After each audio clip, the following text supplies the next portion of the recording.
started, first things first, what I wanted to do is I wanted to, we completed the first exam, and I wanted to get some feedback from you. I wanted to get some, what did you feel about the exam? Did you feel it was too hard, too easy? Was there certain questions that you felt were unfair, that sort of thing? So I would like to get some honest feedback from the class on how you thought about the exam. Fine with it? Most people are fine with it? I took the notes, they did help a lot in Montana College. All right, so the average was about 80%, 81%, something like that. I'm pretty happy with that standard deviation there. So if you did well in the exam, great. That's the way the exam's going to be, right? So the exam's going to be primarily on, based off my notes and the PowerPoint slides and the lectures that I give in class. That doesn't mean that you should neglect to read the textbook. Still read the textbook, because a lot of my notes really don't make sense if you don't read the chapters, because it makes a lot more sense if you read the chapters. So make sure that you're not neglecting to read the textbook either. So, all right, so it's good to know that everyone's relatively happy with the with the exam one. All right, excellent. So what we're going to do today is we're going to begin on the chapter, the Hollywood Studio System. We're going to go, this is going to be over 2 class periods. We'll start today and we'll finish up on Tuesday. Relatively large chapter, a lot of stuff to go through. Today is going to be like a clip show. A lot of clips that I have today to show you. We're going to go over the way the Hollywood Studio System looks during this time period, like 1930s. And then we'll finish up on Tuesday. Remember that the introduction of sound will be on chapter 2. Right? So the chapter that we went over last class will be on exam 2.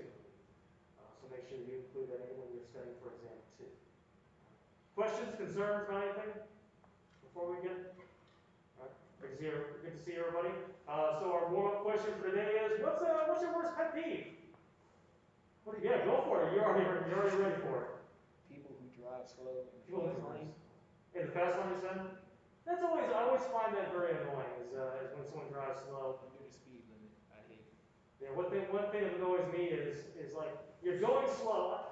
If you're going slow, you're going slow. Fine, I can get around you. But what annoys me even more is when someone drives slow, then you pass them, and then they speed up behind you. That is the most annoying thing. I'm telling you, put your cruise control on. Well, I'm not playing games with you today. That's what I say to them with my road rage. Alabama? Was that Alabama? Yeah, don't you live in Alabama? Yeah, I drive from Alabama, yes. That's a lot to deal with every morning. I've gotten used to the drive. Once again, if you're driving slow, okay, that's kind of annoying, but I can get around you. But if you drive slow, and then you decide you want to be a fast person, all of a sudden, then that annoys me a little bit. What are some other pet peeves? Pet peeves. Yes, go ahead. When someone's talking and then another person tries to talk over them.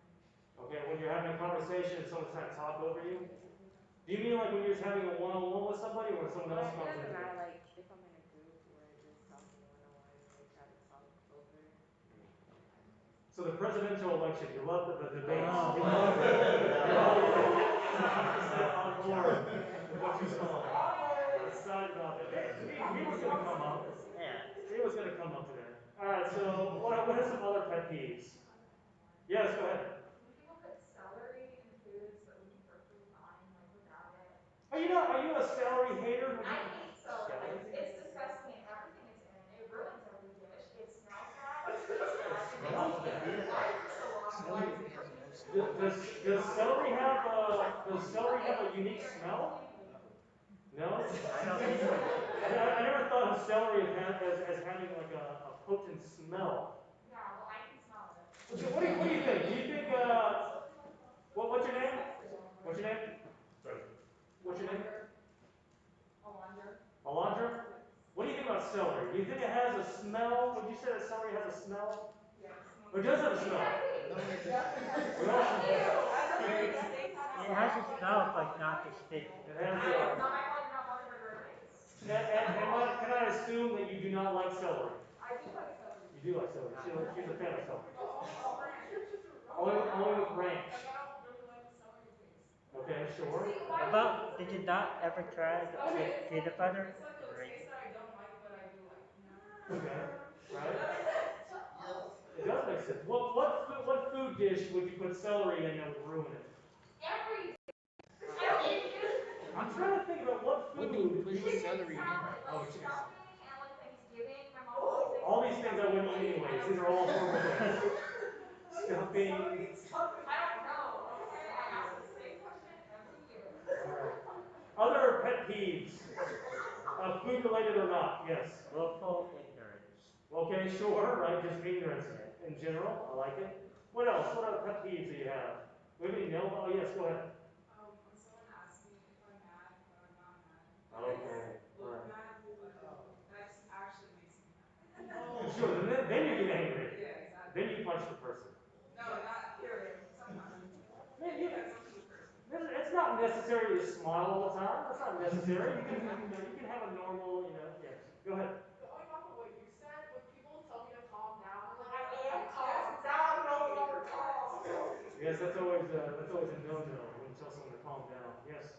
When people start saying something, but then they're just like, nah, never mind, I don't want to say it. Never- And you try to get them to still say it, but it's like, nah. So you're assuming that there's something wrong. The person wants to tell you something, and they're like, never mind. Now Now I'm curious. now you want to know. Now you're invested. Yes. Yeah. Another pet peeve. So celery. So you love celery. I have a lot of. You're angry all the time. I'm not angry all the time. But yes. But I think my biggest pet peeve is like when someone calls me and like I miss it, and then I call them like right back, and then they don't answer. Like, what happened in that 1 second? You didn't call. Like, I don't understand. Right. You expect if they called you, then you expect them to be ready for a return call. Okay. Excellent. One more pet peeve before we go.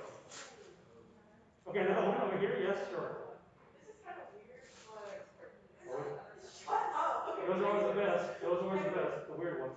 I mean, it's like I'm a freshman, so like I just came from high school. But like whenever like I'm walking in the hallways and I'm just like walking, like there's always some guy who just assumes that I'll move out of the way. And I'm like, I'm not moving out of the way. And I'm like, this is your problem. You should move out of the way. Like, I'm on the right side. I'm on the That's right not my side of the fault. Oh, so you're saying that when you're going a certain direction. If I'm walking straight and I have made like I have asserted my dominance that I'm walking Right. and I'm going Sure. and I'm not rushing, and they're like, you know what? Let me just stand in your way, or you know what? Let me actually walk into you. And I'm like, I did not ask for this. You're expecting the hallways to part like the sea, right? You're walking down the hall, everyone gets out of the way, they kneel down. Where's the respect? Where's the respect?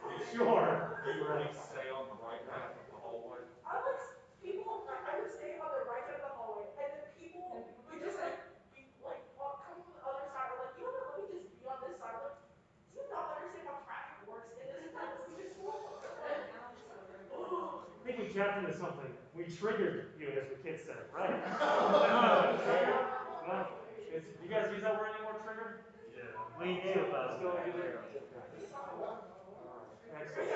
Yes, go ahead. Yeah. This is kind of personal. Like I work at the grocery store, so the thing that annoys me the most are customers who always try to bend the rules to get whatever they want. Karen? So what are they? Give me an example. Give me an example. What are they doing? Yeah, I remember like last Thanksgiving, this customer wanted to buy yams, and it was $2.99, and she said, "Well, it's $1.99 at Walmart." I'm like, "Why didn't you go to Walmart then?" Right, it's like, man, you're in the wrong store.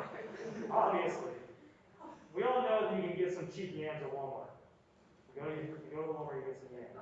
Yeah, so we can't just lower the price for one customer. Okay, excellent, great. All right, so let's go ahead and get to our more serious questions here. All right, so now we're talking about the Hollywood Studios system. We're focusing obviously primarily on the United States, or on the United States during this time period. 1930s, right? So we talked about the introduction of sound. Right now we're getting to the 1930s. We're a little later than before.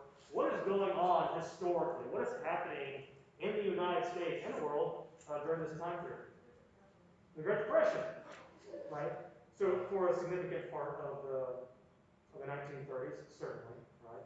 So how does the Great Depression impact the film studios during this time period?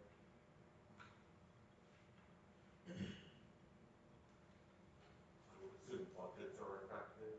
Sure. Yes, definitely. Anything else? Probably whether able to like shoot from the scenes and stuff. Okay. Sure. Yes. Not pretty sure if this is right, but didn't films become more like idealistic, so people could go and watch something of what they were experiencing more than escapism? Yeah, I could definitely see that, certainly. Yeah, so you're starting to see some of those storylines, right? Exactly. Right. The price of going to the movie theater obviously dropped down to a dime during this time period. Before this time period, you saw a lot of what was often called movie palaces, where they were like these like extravagant like buildings. Yeah, exactly. Right, and you're starting to see less of that because obviously that costs money to have those kinds of theaters. So you're seeing less of that.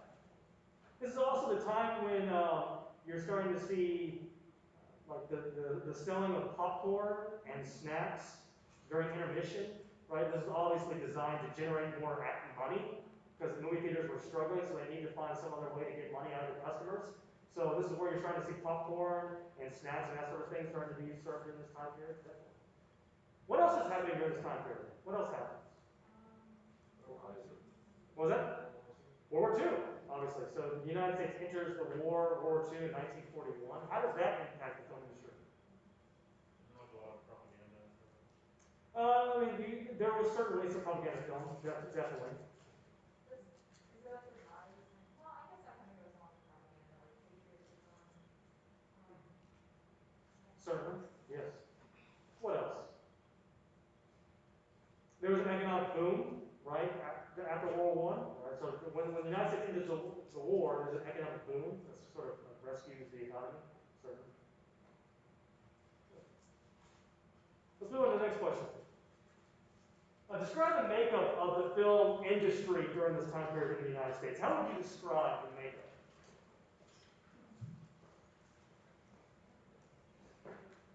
Well, it seems pretty rough all around Why would you say that? because it's like one theaters are struggling, and I'm assuming like the producers, the directors struggle because it's like everything's falling apart. Okay. So you don't really have money to do it. There's probably a lack of morale just because of all the stress and pressure that's going on with people in their like day-to-day lives and they know what they're doing. Okay, yeah, certainly, yeah. What else is it? How would you describe actually the makeup of the film studios? Yes. Of the studios? Or what were you going to say? Oh, I was gonna say like they have like the bigger production companies, like the big. It was five, right? Yes, the majors. Yes, the big five. The like miniature ones. The little three. Yes. Yeah. The majors and the minors is what we're talking about right now. Yes, keep going. And then the independent ones. Then you have some independent film studios. Definitely, correct. So it might be beneficial to think of this time period as having 8 major studios. You have the 5 majors, and then you have the 3 the minors. What were you going to say? The majors were almost completely vertically integrated. That is correct, right? Exactly. So one of the main characteristics or the defining quality of a major is that it was vertically integrated, which usually meant that it owned a theater chain, right? So obviously it was a studio, production studio, but it also owned a theater chain, and often would have international distribution as well, right? So they were very powerful film studios, right? So you had these majors that essentially had an oligopoly or sort of a monopoly over the film industry during this time period. Can anyone name the 5 majors? Go. Universal. Paramount. Paramount. Warner Brothers. I'm hearing all kinds of different names. Metro. So MGM, right? RKO? Yes, RKO. And what was the other one? You missed one. Let's see. Time. Arcade became time. So okay, let's go through it. Off the top of my head, Warner Brothers. Here's one of them. Paramount. Fox. 26 Fox. MCA Universal. MGM.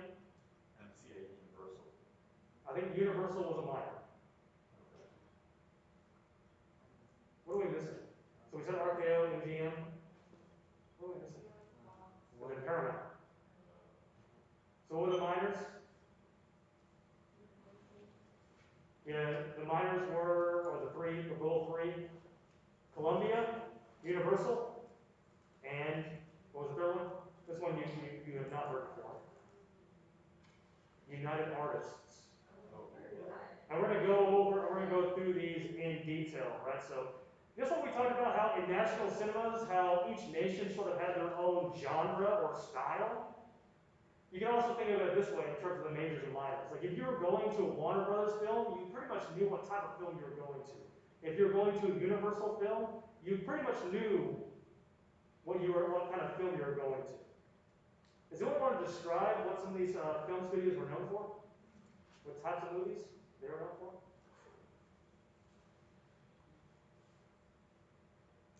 Yes. Say that again. I was gonna say, I think during that time, I think one of the more popular genres was the screwball comedy. Yes, certainly. So Three Stooges is one of them. The Marx Brothers, we'll talk about that here in a second as well. Right? Certainly, definitely. What else? What else is popular during this time period? Yes. Wasn't like the movie musical popular during this time, like the Star is Born? Yes, this is the beginning of like the musical craze. Certainly, definitely. Universal monster movies. Yeah, Universal monster movies like the B movie, Universal like Frankenstein, Dracula, that sort of thing. Remember when Universal was trying to push that shared universe, that monster shared universe, right? So that might help you remember that Universal was known for those monsters. It didn't work out for Universal, did it? It didn't work out. Yes, Oliver. Wasn't there like gangster films from like Warner Brothers? That sounds right. Yeah. What are you gonna say? Say it again? Film noir, yeah, we'll talk about film noir next class, but certainly, definitely. Right. What else we have here? What were some innovations during this time period? What's the obvious one? Yes. Color, right? Technicolor, exactly. So now this time period is where you're starting to see the introduction of color. A lot of times it's very expensive to add color to your film. Certainly. What are some other innovations? Yes. Stereo sound. So we're starting to see more complex use of sound. Now you can mix sound together now. So you had multi-track. So you have the visuals and the sound. You can edit the sound, and you can record music and soundtracks, symphonic scores, which we'll talk about here in a second, and then you can add that into the film later. Certainly. What else? Yes. Lighter rooms. Say it again. Lighter rooms. Lighter rooms. Lighter rooms. Oh, booms. Certain, yes, exactly, right. Boom mics. Yes. The Otium unit. Say it again. The Otium unit. Yes, so the big crane. Yeah. Yeah, exactly. So you're seeing a lot of crane shots during this time period? Sure. Let's move on to, why is Citizen Kane? It's a film that we all hear about all the time. How many, raise your hand if you've actually seen Citizen Kane. No, okay, so, no, that's totally fine, but I'm sure, raise your hand if you've heard of Citizen Kane. Okay, there you go. Right, so Citizen Kane is often considered to be the best film ever created, right, by a lot of film scholars. Why was this film considered such a masterpiece? Any ideas? We'll talk about it. All right. Oh yeah, first things first. What I wanted to do is I wanted to show a clip, and where did it go? Here it is. All right, so this is a clip from Gone with the Wind. Raise your hand if you've seen Gone with the Wind. Okay. All right, so this is a clip from Gone with the Wind. Very popular film during this time period. Noteworthy for for its performances. Noteworthy for some of the crane shots that we talked about before. And I want to show a clip, and we can put a little film analysis caps on and discuss the clip afterward. But this is from Gone with the Wind.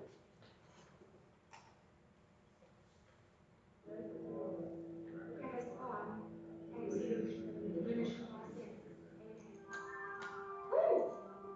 Just hold on.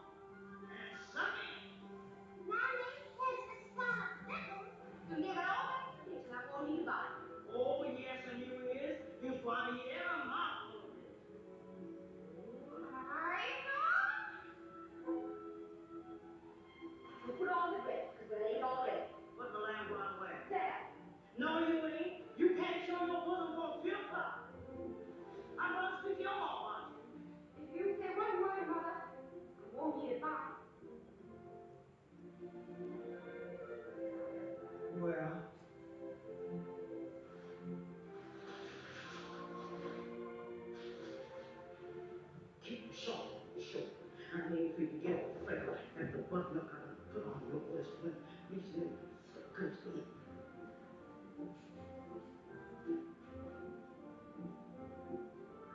Oh, now, Miss Scarlet, you come on and be good and eat just a little. No, I'm going to have a good time today.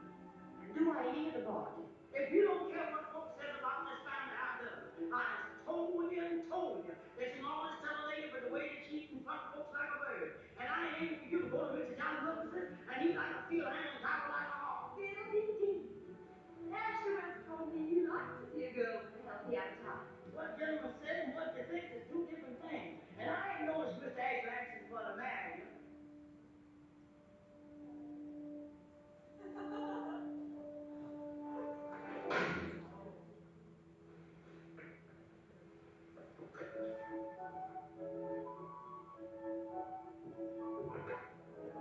Now don't eat too fast. Ain't no need to have you come right back up again. Why does God be so silly to that husband?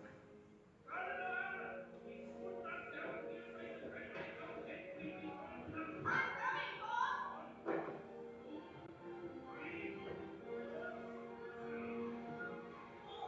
Oh, dear. My feet's so tight. I know I'd never get through there without help. All right, so a little bit about Gone with the Wind, if you've never heard of the film before, if you've never seen it. The film is set before the Civil War, and then during the Civil War, through the perspective of someone who lives in the South. Right? So let's talk about this. What are some things that you noticed about this clip?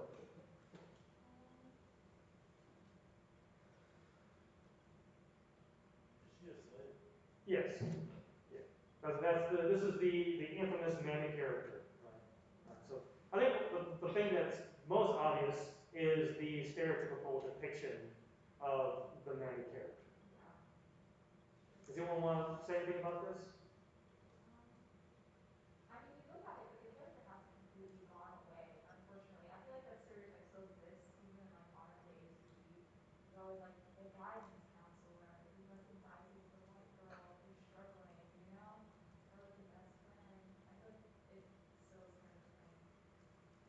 Yes. I mean, like in the dialects that they were speaking, like it was very obvious that like Scarlett has like more of like a obviously like it's a fake accent because it's only used in movies like this, but it's like a mid-Atlantic accent where it sounds like prissy and like sophisticated, whereas like the Mammy character has like this like slurring type of like language that she uses, and I guess that's just to reinforce how African like she is. Does anyone? Yes, go ahead. Go for it. Yes. Does anyone else want to say anything about this clip? Anything that interests you about this clip? Did you find this offensive? Did you find this portrayal offensive? No? A little bit? I mean, yes, it's offensive, but like that was kind of like the standard back then. Yeah, so this came out in 1939, right? And you said this is sort of the standard during this time period. There weren't a lot of roles for black actresses. Yeah. I mean, and the actors who played this part often received criticism from the black community for this negative portrayal.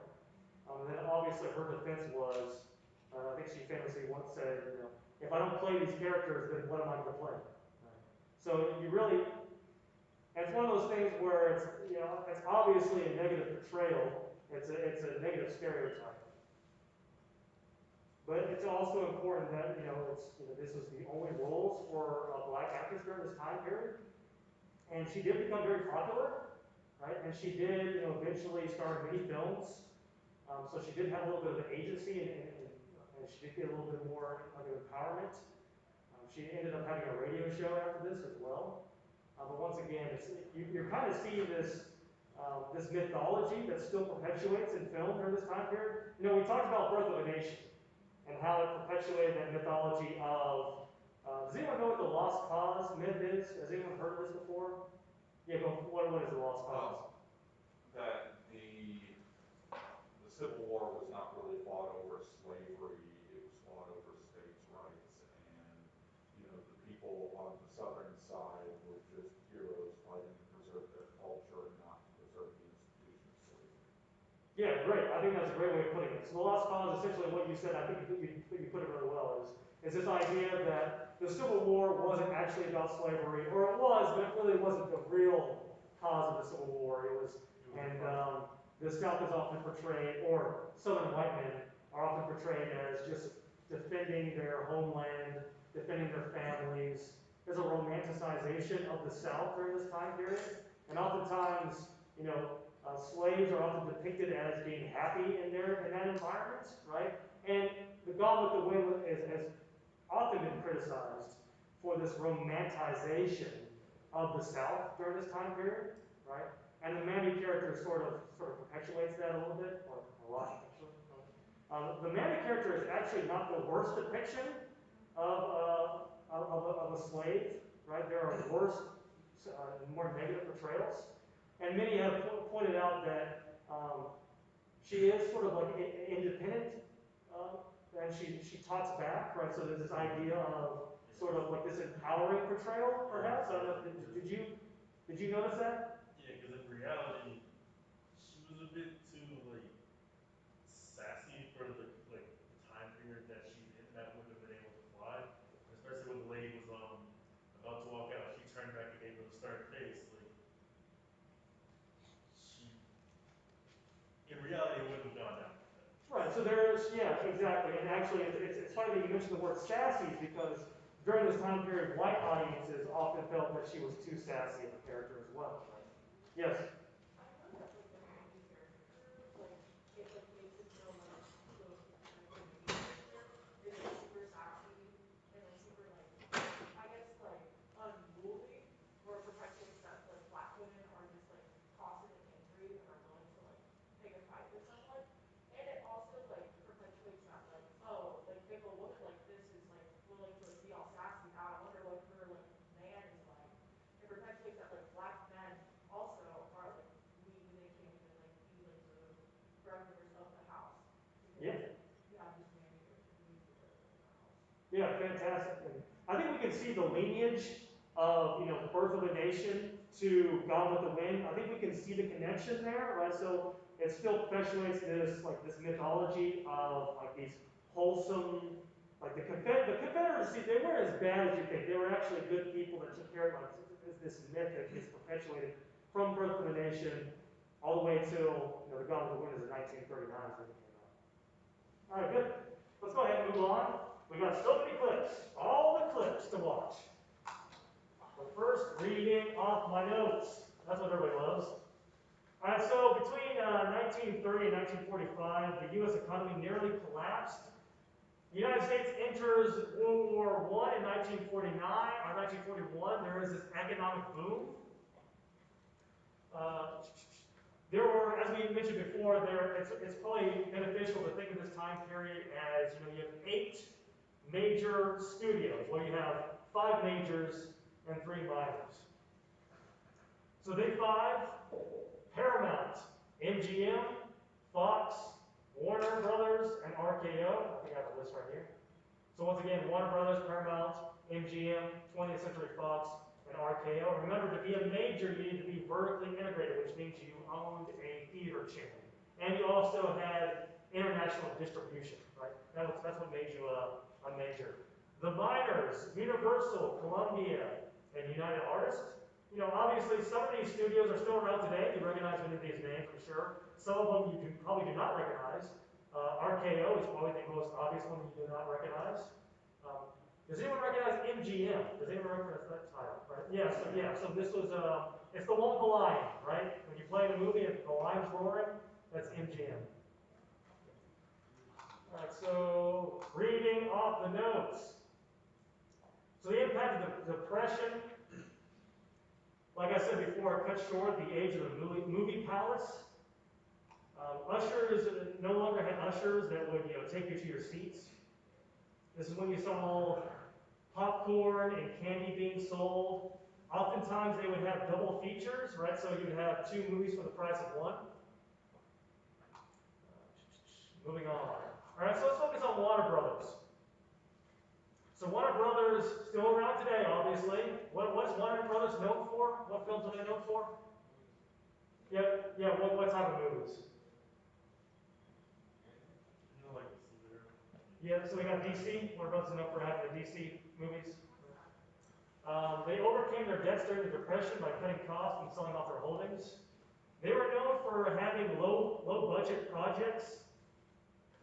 They often recycled their plots in their films. They were known for the gangster film and the Busby Berkeley musical. So Busby Berkeley was a director, and he directed a lot of highly choreographed musicals. I want to show you an example of that. Here it is. This is a Busby Berkeley.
All right, I heard some laughter. Is it laughter because you're impressed or laughter because it's silly?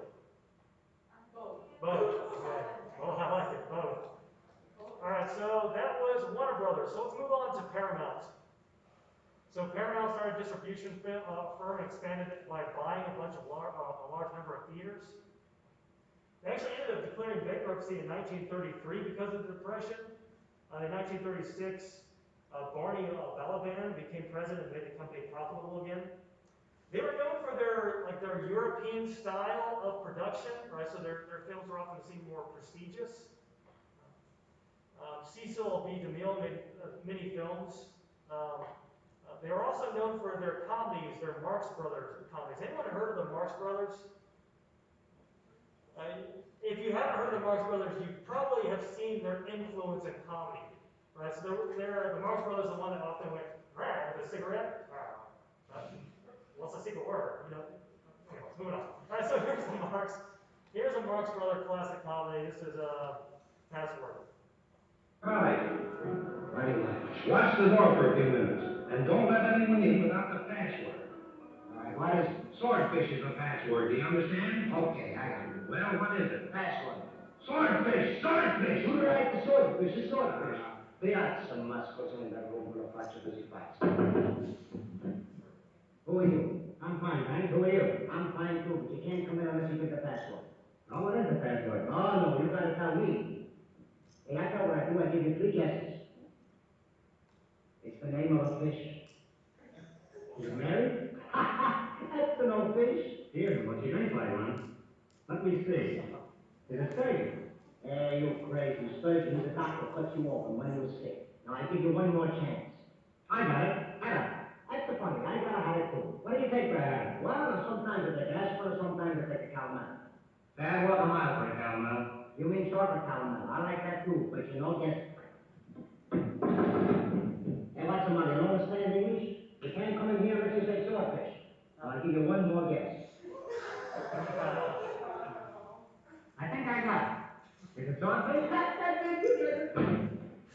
Pretty good, huh? Fine, you did it. What do you want? I want to come in. What's the password? Oh, you're all fooling me. He said swordfish. No, I get tired of that. I changed it. Comedy! Alright, so let's move on to MGM. So MGM, known for the most popular film, most noteworthy film is Gone with the Wind. Right? They did pretty well between 1930 and 1945. Many of their films seemed more luxurious than other films. They were known for having higher budgets, and they were known for the stars that they had under contract. So stars like Mickey Rooney, Clark Gable. And this is another clip from Gone with the Do you Wind. want to marry me? I'm going to marry her. But you can't, not if you care for me. Oh, my dear, why must you make me speak into a virgin? I make you understand. You're so young now, Nadine. You don't know what marriage means. I know I love you and I want to be your wife. You don't love me, Alvin. She's like me, Scully. She's part of my blood and we understand each other. But you love me. How could I help loving you? You have all the passion for life that I lack. But that kind of love isn't enough to make a successful marriage for two people who are as different as we are. Why don't you say it, you coward? You're afraid to marry me. You wear like that silly little wooden cat on the mountain and say yes and no and wave your hands on green and on red just like... You mustn't say things like that about me. Oh, you tell me I must. You led me on. You made me believe you wanted to marry me. Now, Scarlett, be fair. I never at any time... You did. It's true you did. I hate you till I die. I can't think of anything better.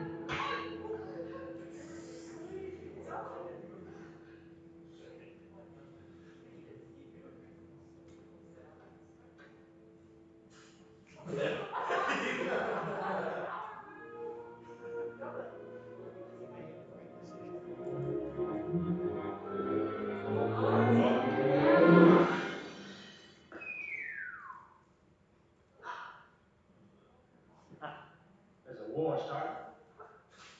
Sir, you should have made your presence known. In the middle of that beautiful love scene? That wouldn't have been very tactful, would it? But don't worry. Your secret is safe with me. Sir, you are no gentleman. And you, miss, are no lady. Oh, Don't think that I hold that against you. Ladies have never held any charm for me. first you get a low common advantage of me, then you insult me. I meant it as a compliment. And I hope to see more of you when you're free of the spell of the elegant Mr. Rose. He doesn't strike me as half good enough for a girl of your... what was it?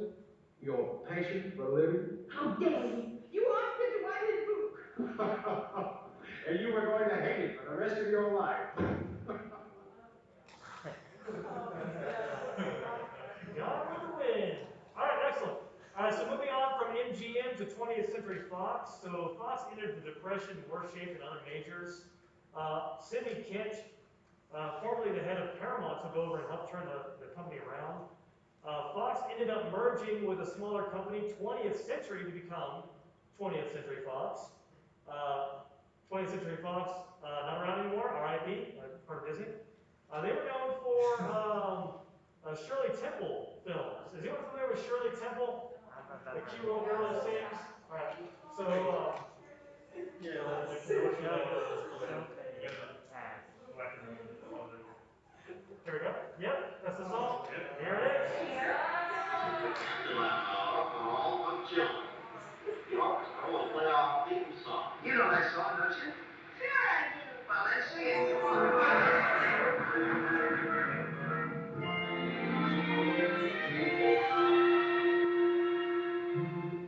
I've thrown away my toys, even my thumb and tray. I want to make some noise with real life aeroplanes. Someday I'm going to fly. I'll be a pilot too. And when I do, how would you like to be my crew? On the good ship, Lollipop, it's a sweet trip to a candy shop where bonbons play. On the sunny beach of Peppermint Bay, lemonade stands everywhere, crackers, fans. Is this creepy to anybody Yes. else? It's very creepy. I think we're just all very cynical. When she first started, and all like the crowds were All the tunes, yeah. very weird. Yeah. But, yeah, so, that was Shirley Temple. So moving on to RKO. So this one is the shortest lived of all the majors. Always lagged behind other majors. Remember they had that big dispute between Western Electric and RKO's sound on film, right, in the introduction of film, and they lost out. They became profitable during the war, but problems would return.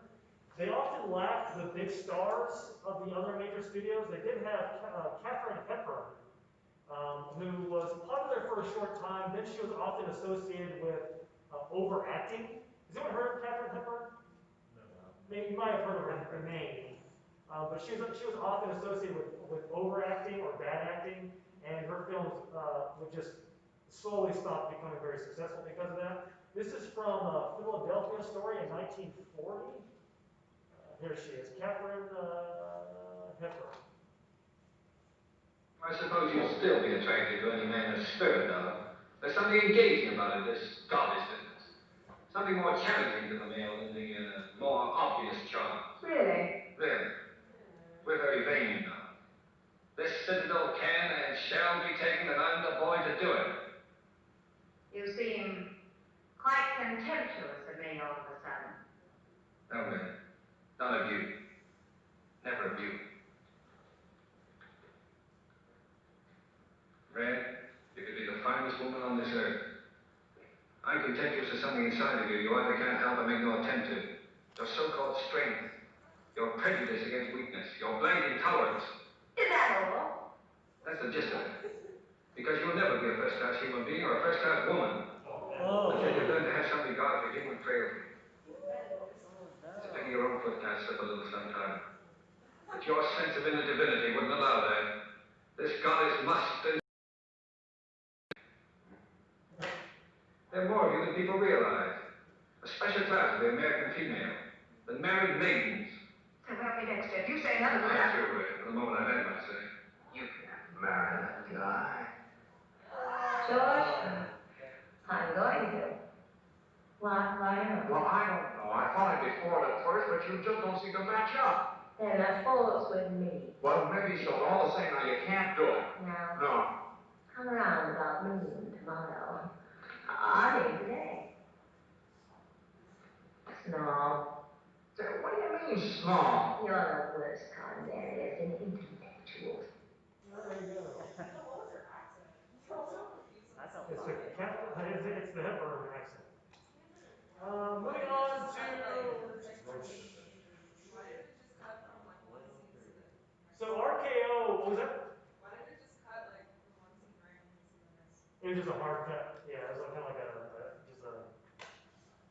You wouldn't call it a jump cut. Yeah, it was definitely kind of a hard cut there. So RKO is known for a few other things, including the Citizen Kane. If you're familiar with Citizen Kane, you know that it was a massive flop. And actually helped to bankrupt RKO, or it significantly impacted RKO's demise.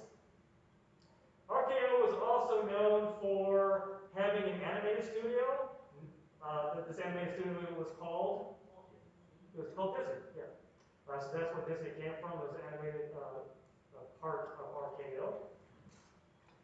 Alright, so let's move on to the little three.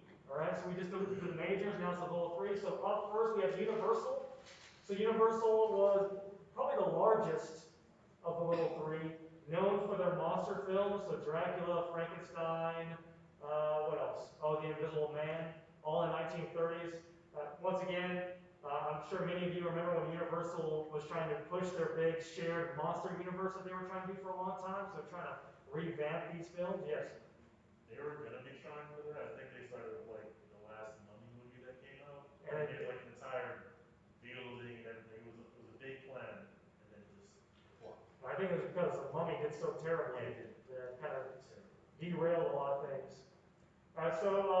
Yeah, this is from. So they're sort of known for their B film. And here's a clip from Frankenstein.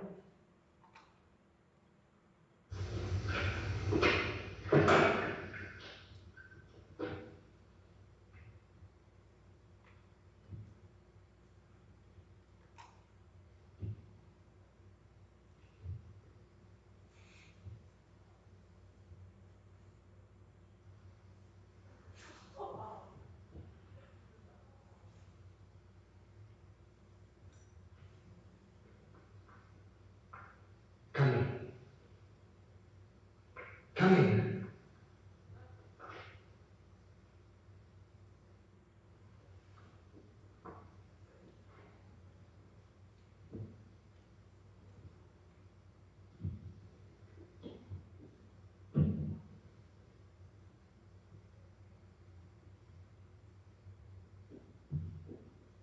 Sit down. Sit down.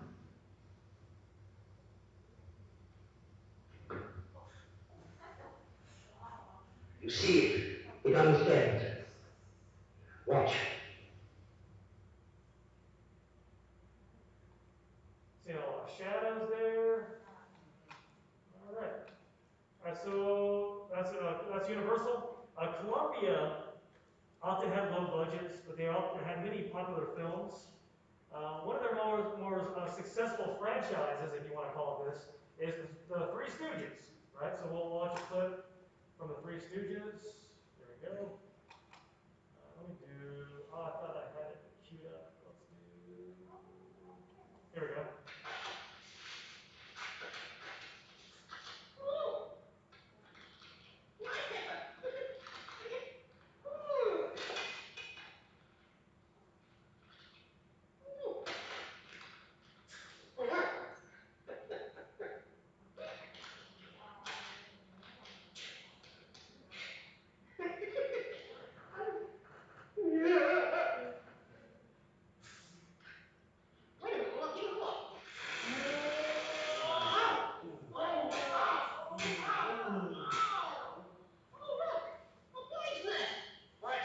That's my hair. It's because you're stuck up, you don't let me. No, I don't. I struck oil. Struck oil, you're scrap happy. These oil guns belong to a Mr. B.O. Davis. Here's his name and address and whip. Comedy. All right, so moving on to the United Artists. So the United Artists, the set era saw the beginning of a slow decline for the United Artists. Charlie Chaplin had many films through this company. Hitchcock had many films, and we're going to talk about Hitchcock and more detail in future lessons. But Rebecca and Spellbound were released through United Artists. I do want to show a clip from Rebecca, not the Hitchcock film.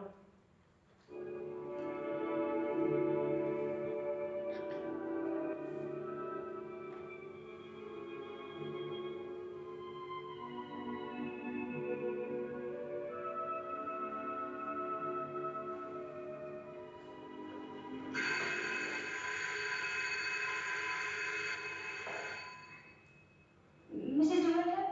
Oh, I'm afraid you made a mistake. Mrs. De Winter's been dead for over a year. Oh, I mean... oh. That was the house telephone, madam. Probably the head gardener wishing instructions. Did you want to see me, Mrs. Danvers?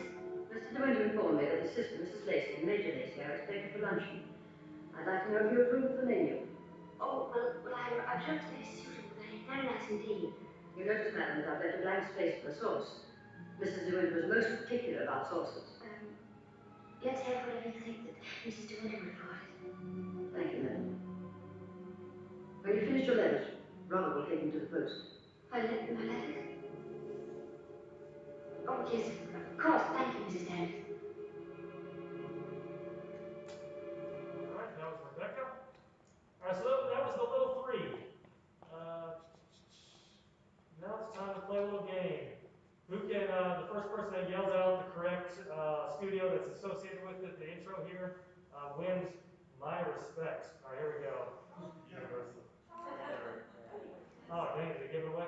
Yeah, it does.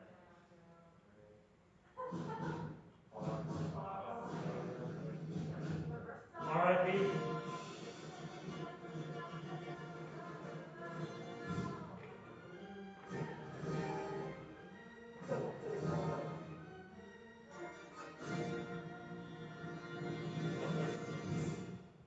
Next.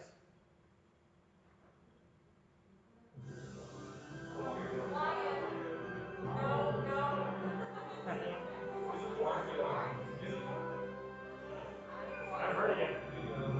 Oh,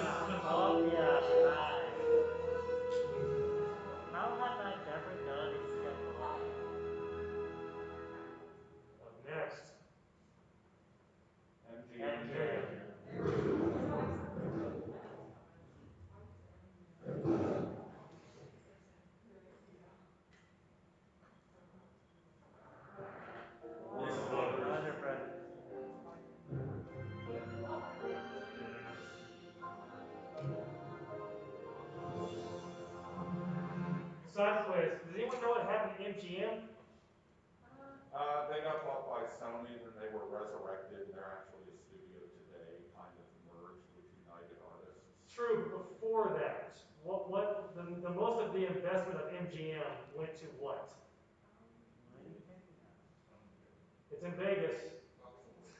MGM brand.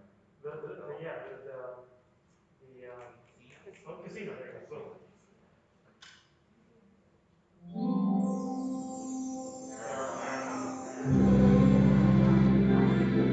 This is a very old one.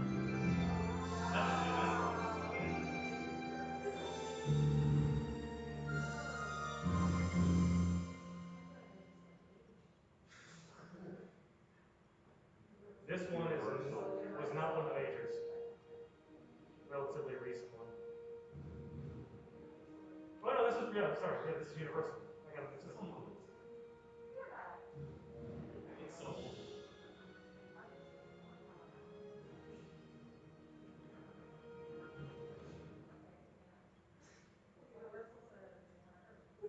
Disney. Yeah. Which movie? And now they own everything. What about Pixar? They're gonna buy Sony one day first.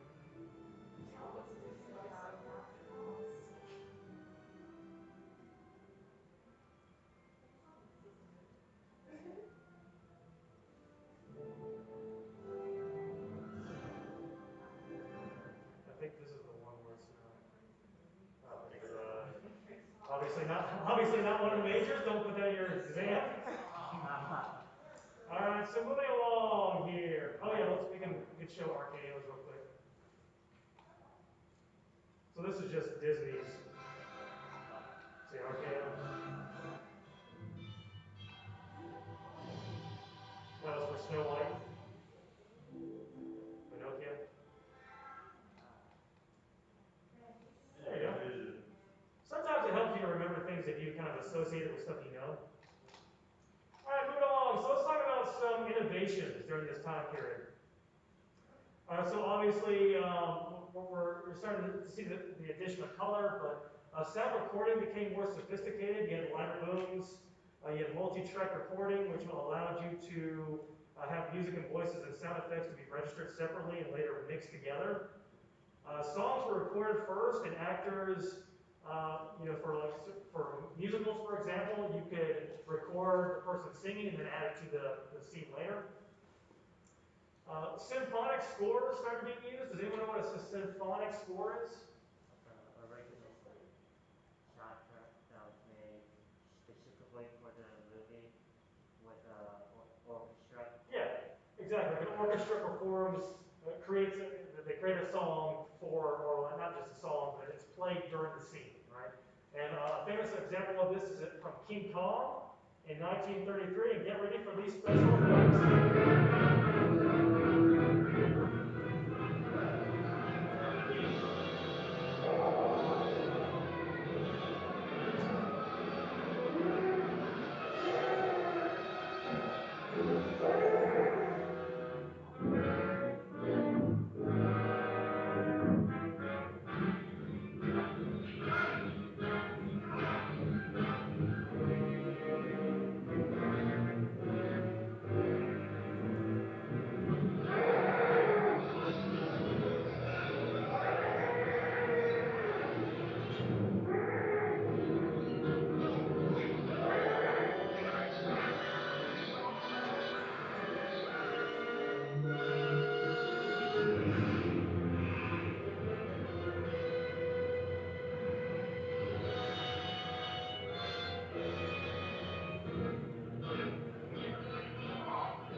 floor, we have the Bell and Howell rotambulator, I believe that's how you pronounce it. But it's a 400-pound dolly crane that's used to create shots from up high, right?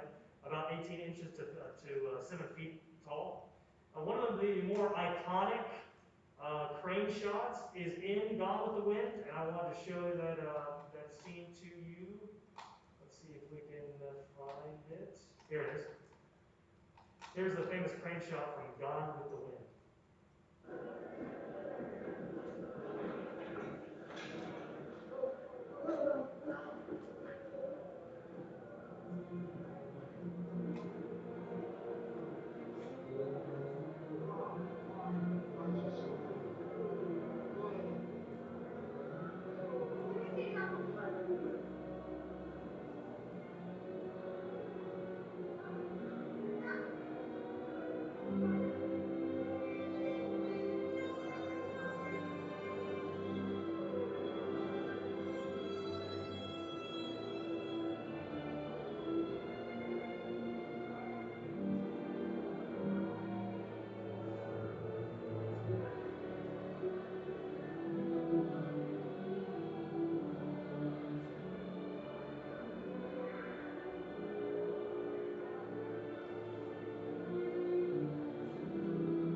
The poor Confederacy. Oh my goodness.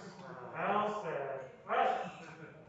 But as you can see, the crane shots being used to sort of like show this scale of the battle, right? Excellent. All right, moving on here. We're seeing the addition of color and technicolor. So one of the more famous scenes is from Wizard of Oz. Wizard of Oz fans in here? Anybody?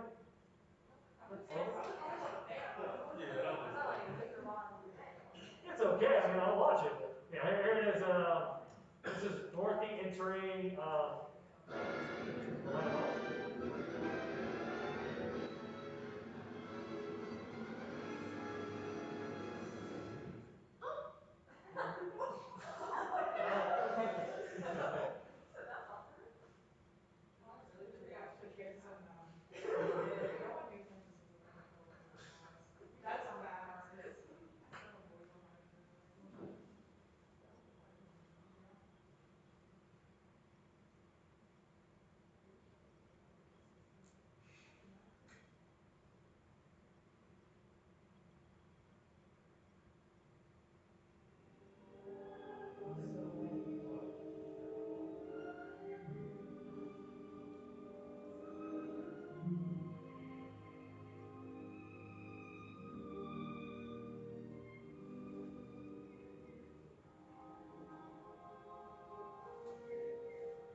That's fast.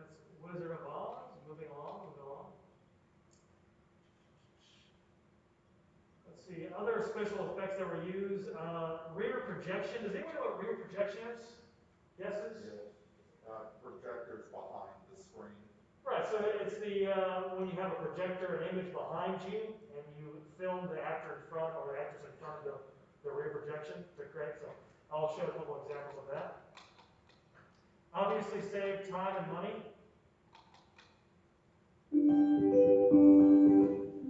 Chances are, you've probably seen rear projection in films, even if you didn't know it.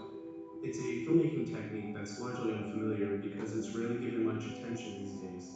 Unlike some other flashier filmmaking techniques, rear projection is designed to be invisible, used in the pursuit of naturalism, even though the technique itself is highly unnatural. The process combines sets and actors in the foreground with background action that was filmed separately at a different time and location. The foreground action is filmed in front of a screen, and the previously recorded background imagery is projected in reverse onto that screen.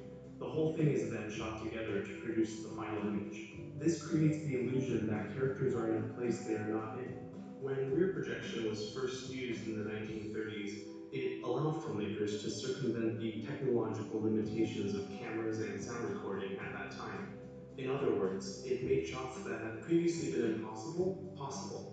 The long-standing question of how do you show someone driving and talking in a car had finally been answered. Movies used the process constantly for driving scenes because it made it so easy to record dialogue while outside or moving in a car, especially film noirs. By the 40s and 50s, rear screen projection had proved to be so effective and efficient that it became standard practice in the Hollywood studio machine. Alfred Hitchcock used rear projection to expand the world in his films and visualize elaborate sets or grand locations that would have been impossible without the technique. Today, the technique is seen as old-fashioned and anachronistic because it's no longer technically necessary or even that convenient. While it was once a convincing imitation of reality, rear projection is no longer considered the best technique for achieving naturalism. Viewers have gotten better at spotting anything artificial, so the effect now appears visually jarring because the foreground and back. All right, moving along. All right, so we also have optical printing, and I think this video does a great job of explaining it more than I could. This is optical printing. Optical printer.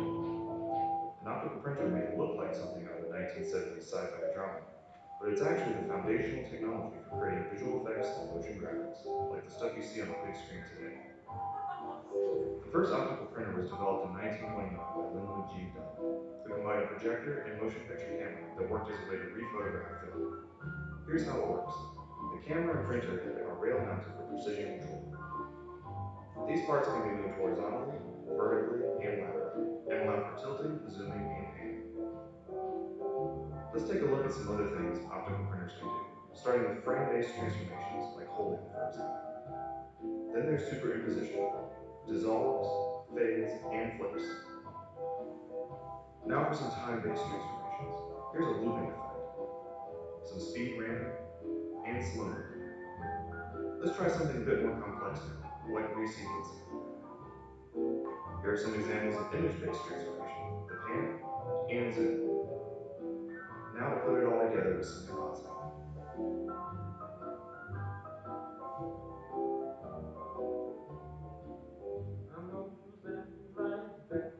All right, so optical printing, it might be helpful to think of it as some of the first special effects technology, right?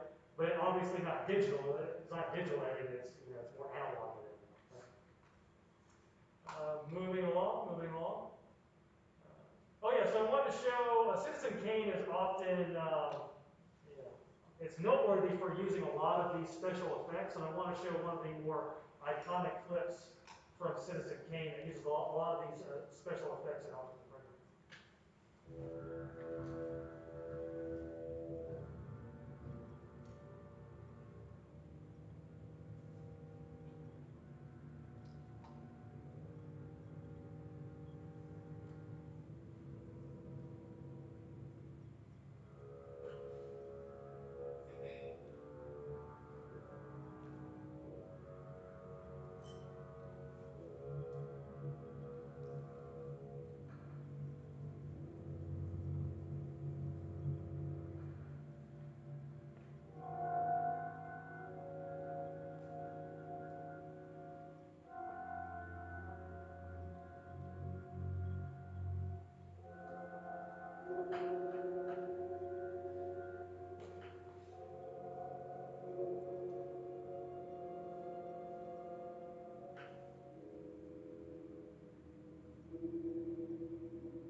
so we'll finish up next. Before we go, I do want to make one announcement about office hours. I think the best way to handle office hours is if you want to have a conversation with me about anything at all, grades, whatever you need to talk with me about.